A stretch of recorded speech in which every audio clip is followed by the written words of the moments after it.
You have an opportunity right now that you won't have a few years from now. This is an opportunity of a lifetime. Your family are counting on you to study hard. Your friends are counting on you to study hard. And maybe you don't realize it yet, but your future self is counting on you to study hard. And the goal is not to keep studying until you're content. The idea is not to keep studying until you become satisfied with your grades. You should never be satisfied. You should always be striving for better. Because the day you become content with your grades, that's the day that you stop evaluating yourself. That's the day you stop growing. That's the day that the person trying to catch you will catch you. You have to take advantage of the once-in-a-lifetime opportunity that you have right now. You don't have to be the most talented, or the wisest, or the smartest, or the wealthiest. You don't have to be the most intelligent to get to the top. But you gotta study.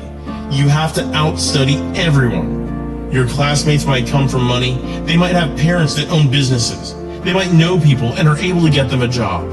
But they will not outstudy you. And what you have to do is make a decision that no matter how privileged or talented anyone else is in your class, you're going to outstudy them. But how do you outstudy everyone else in your class? I'll leave you with the words of Eric Thomas. I've looked at the most successful people in the world, and I realized that they have 7 or 8 similar things in common.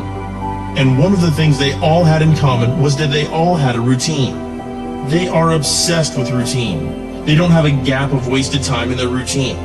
They don't grind until 6 p.m. and then play video games for the rest of the night. They're not scrolling mindlessly through Instagram for hours a day. They don't have time. That's a poverty mindset. Successful people don't waste time. They don't watch TV. They don't do a lot of entertainment. If they're not working, then they're studying or getting better at their craft. So what you have to decide is, do you want to be in the 99% or the 1%? And you'll only join the 1% when you start thinking like the 1%, working like the 1%, walking like the 1%. How you prioritize your studying over the next 365 days will significantly alter the journey you're on and whether you make it into the 1% club. Aristotle said, "You are what you repeatedly do." Therefore, excellence ought to be a habit, not an act. Don't ever forget that. As Coach Jay said, I'm not your coach right now. I'm your conscience. You're in a fight between will and skill. I say will first because that's where you are. You're locked and loaded with skill. You're studying every day. You're putting in your work. You're buying everything. Your books, pens, notepads. You're making the investment. You're living your dream. You're walking like your dream. You're surrounding yourself with your dream. You're studying until late at night and waking up early to do it all over again. You've put your work in. You've got your skill. And now it's the test of your will. It's a mindset thing you're in right now. It's a mindset thing. Because your challenge isn't moving. Your mountain is not moving. You don't feel like you're making any progress. You're not physically moving when you see everything else around you and other people around you moving. You're not making progress. You're in a test of your will right now because life says it has a little more test for you. It's no different because you messed up, because you fell off the wagon, because you failed an exam, 2 exams, 3 exams, you gave up on your studying, you dropped out last year, and you really want your dream to happen, and you're putting in your work, and nothing's happening yet. This is our moment, ladies and gentlemen. This right here is our moment, guys. You've all got to think about that just for a minute.